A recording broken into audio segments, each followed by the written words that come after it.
So, good morning. Welcome back to Nigel's Pond. And if you haven't already, don't forget, hit that subscribe button, ring the little bell. Videos almost every week. Right, so before we get into today's video, which I will be doing a little bit of gardening, we're going to cut the grass, clean the filter on the pond. So before we want to get into that, I just want a quick word, because I know a lot of people have helped me out. So there's a little bit of advice for other people. These scam artists, and they are everywhere. And at the moment, that they're trying it on, ringing up saying that we're owed money from Amazon, blah blah blah blah. And what they'll do is they think they're being clever, right? But if you're not aware of this, then you're going to fall for this little trick. This is what they'll say to you: we don't want any personal information. We'll just transfer the money into your account. And then that's it. And you go, oh right, oh okay, what, you don't want any personal details? No, no, no, no, no. We will just pay the money into your account. So that's what they do. They will then say it's the £79 that they owe you. They'll pay in, I don't know, a couple £100, maybe £1,000, to make it look like, oh crikey, I pressed the wrong button, I pressed too many zeros or something. And then they'll say, well, I've made a massive mistake here, I really do apologise. And then what they'll do is they'll then say, do you mind if can you transfer that back? And then they go, and then they explain the process of how to pay that back.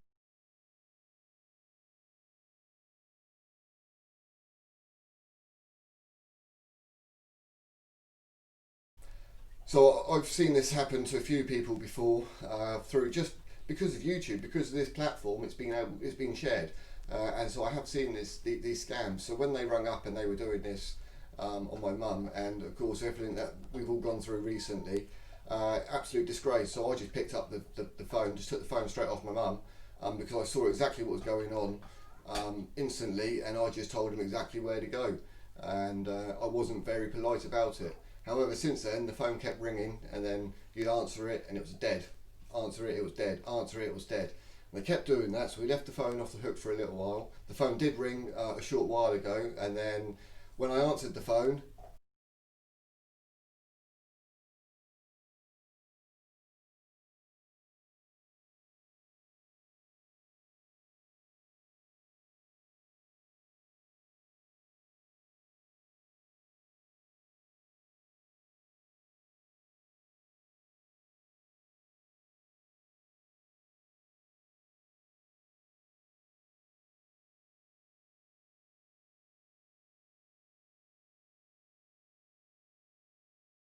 basically that is a complete scam, and they were trying to scam my mum out of all the money that she had. So, we are lucky that I'm here still, and I was able to prevent this from happening, but also it just goes to show how vulnerable we all are when it comes to things like this. Because even over the phone, you don't want to give your details out, you're told don't give your details out, and you're very trustworthy, especially when they say to you, no, no, we don't want your details. Mum couldn't get hold of the bank. She tried to ring through from the app, and there was a few problems. So she's gone straight down to the bank now, and she's going to speak to them and make sure that her passwords are safe, and change all of that and get everything resent and reset. But this is just a quick little, I just wanted to make everyone aware that these scams are out there, because you guys have been so helpful for me. I just thought I would be able to, help you guys out a little bit. So yeah, thanks thanks for watching this bit. I may have dragged on a bit, but I just wanted to share something which I thought could help other people. Right. Anyway, so let's just go into the garden, and I'm gonna pick up all the dog poo. Lovely, the joys of having a dog. Cut the grass. I may even have a little talk around about why the grass is like it is. If you're interested in the grass, if not, we'll do some pond stuff towards the end of the video, so you can skip through all the gardening stuff and join us at the end to look at the pond. Right, I'm excited to get cracking in the garden now. All right. Right, let's get out of here, have a look.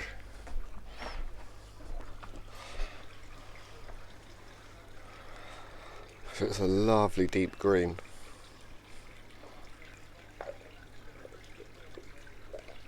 What it doesn't do is give justice of how long this grass is. So let's get down here.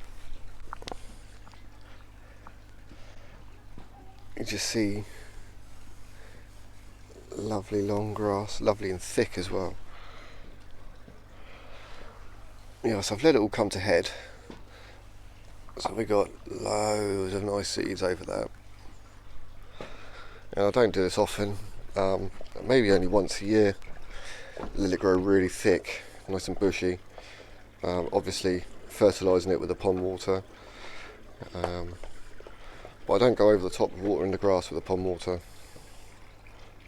No need to.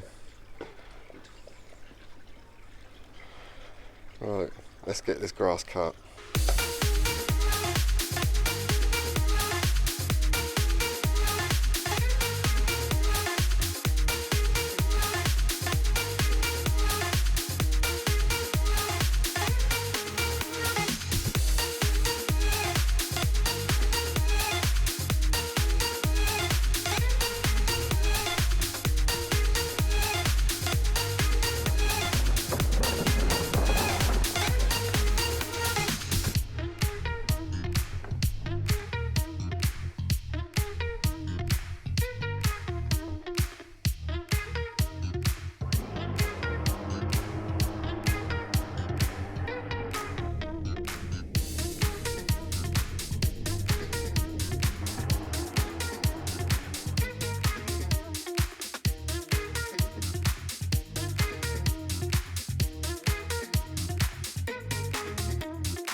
can fly.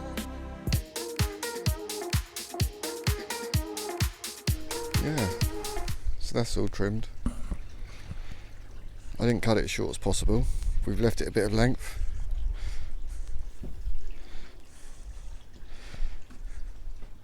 Yeah, it's nice. I like cutting the grass like this because you get all of these, you get all like the seed heads and that. And this will just, it will all, that's why it's like a natural fertiliser, isn't it?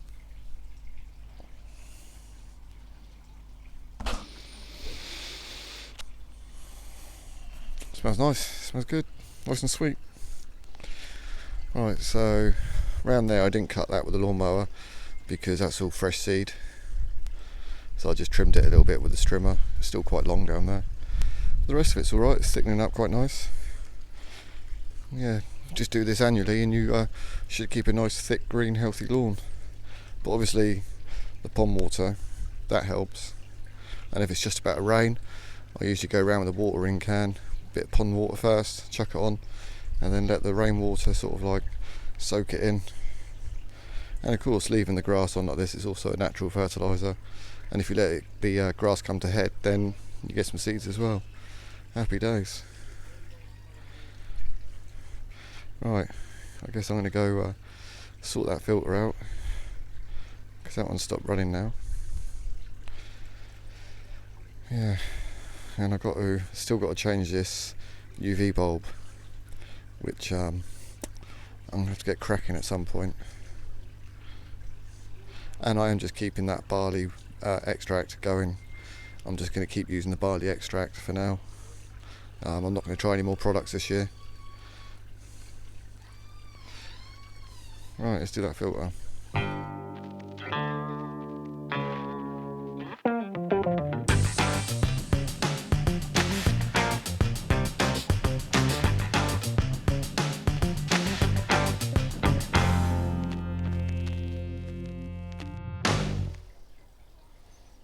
Right, so I've just cleaned the pump down the end there, and I've left it all off, left the pump off and the air stone off for a little bit, because I want to monitor the little fish with the mouth problems to see if he's eating okay. So we tried those 3mm pellets and he was still struggling to even eat them.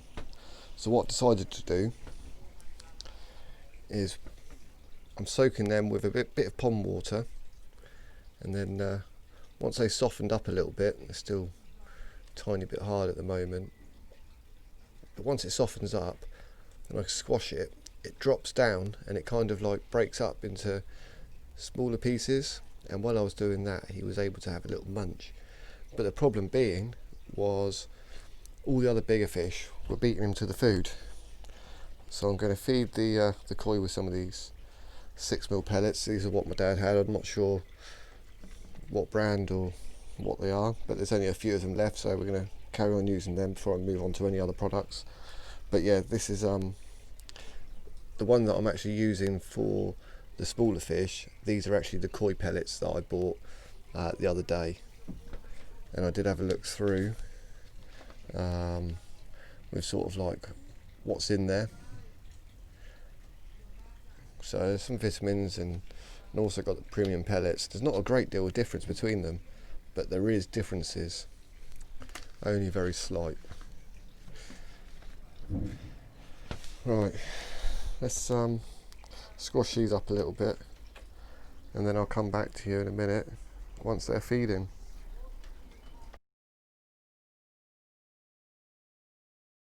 Quick update. So I went ahead and I fed the fish. That little idea that I had, oh, it's a bit bright out there, you can't really see the pond, but yeah, that bright idea I had. Yeah, so soaking the pellets in the pond, in a cup of pond water, and then just squashing them a bit, they were able to sink, and then a handful of pellets on the top. So what was happening was the big koi were coming up to the top, and the ones that I'd squashed, I was throwing them in one at a time, you know, just throw one in, trying to get them near the little fish. And eventually the little fish, I counted him, he had 4 pellets. So he had 4 of the, they're actually 6mm pellets they were, the koi pellets, but I squashed them down. And yeah, he had like 4 of them, so yeah, well chuffed with that. But I did also notice where he is small, he is very intimidated by all the other koi. So they tend to, if there's a pellet that comes down and he sees it but the others doesn't, he'll go for it, and then even if a big one doesn't see it, he's kind of intimidated by that other fish and he'll just swim away. So just going to keep an eye on him, but now I know that that's going to work. I'm just going to have to keep doing that every time I feed, just pre-soak a few pellets, just so that he can, I know I can get some sinkable pellets, and I think that's what we will do eventually. We'll get some sinkable pellets. So the bloodworms that we got the other day as well, I fed them the bloodworms. The best way I found, if I was just throwing a whole cube in where they're frozen, and by the time they've sort of like, they've softened up a bit, the bigger koi would come along and just go boom, all in one. So what I ended up doing was just holding it in my hand and then putting my hand in the pond water itself, and the bloodworm were just sort of like seeping out through the fingers in my hands, and the fish were coming up and munching all around me. So yeah, that was quite nice. And also the prawns that we have, feeding them the prawns, they love the prawns. And if you want to hand feed your koi, that's what you start them on, prawns. Well, especially for mine, they love the prawns. They were coming up, and even the bigger ones would go for me fingers. And I was like, whoa, easy, that's my finger, mate. Right, so also an update on the scam, like I mentioned at the beginning. So Mum's got back from the bank, and the bank said that she was really lucky, you know, she didn't go any further, because they were right on the verge of wiping her account. They talked her through all her settings in Barclays on the app to transfer the money. And they changed other settings as well. So Mum's gone down there to Barclays. They sorted that out. They were very lovely. They even gave my mum some flowers. So that was really nice of Barclays. You know, they didn't have to do that. I'm just going to now get on and do the pond test, because I've got what have we got? We've got the ammonia, nitrate, nitrite and oxygen. So there were the 4 individual test kits that I bought. I'm going to go test that now, because we only got back, that was yesterday, we went to the aqua shop. So I'm going to test all the water now. But this water video, you've probably already seen that, because that will go up before this video goes up because of editing, and yeah. So I'm going to go do that now. Thanks for watching. Thank you for all the new subscribers. Thank you everyone for your comments. I can't remember you all. There's so many now. People have been messaging me Wales privately through Instagram, so I don't know how you found me on there. Mental. But yeah, no, I really appreciate everything, and keep subscribing, keep liking. I'll see you all soon. Stay safe. God bless.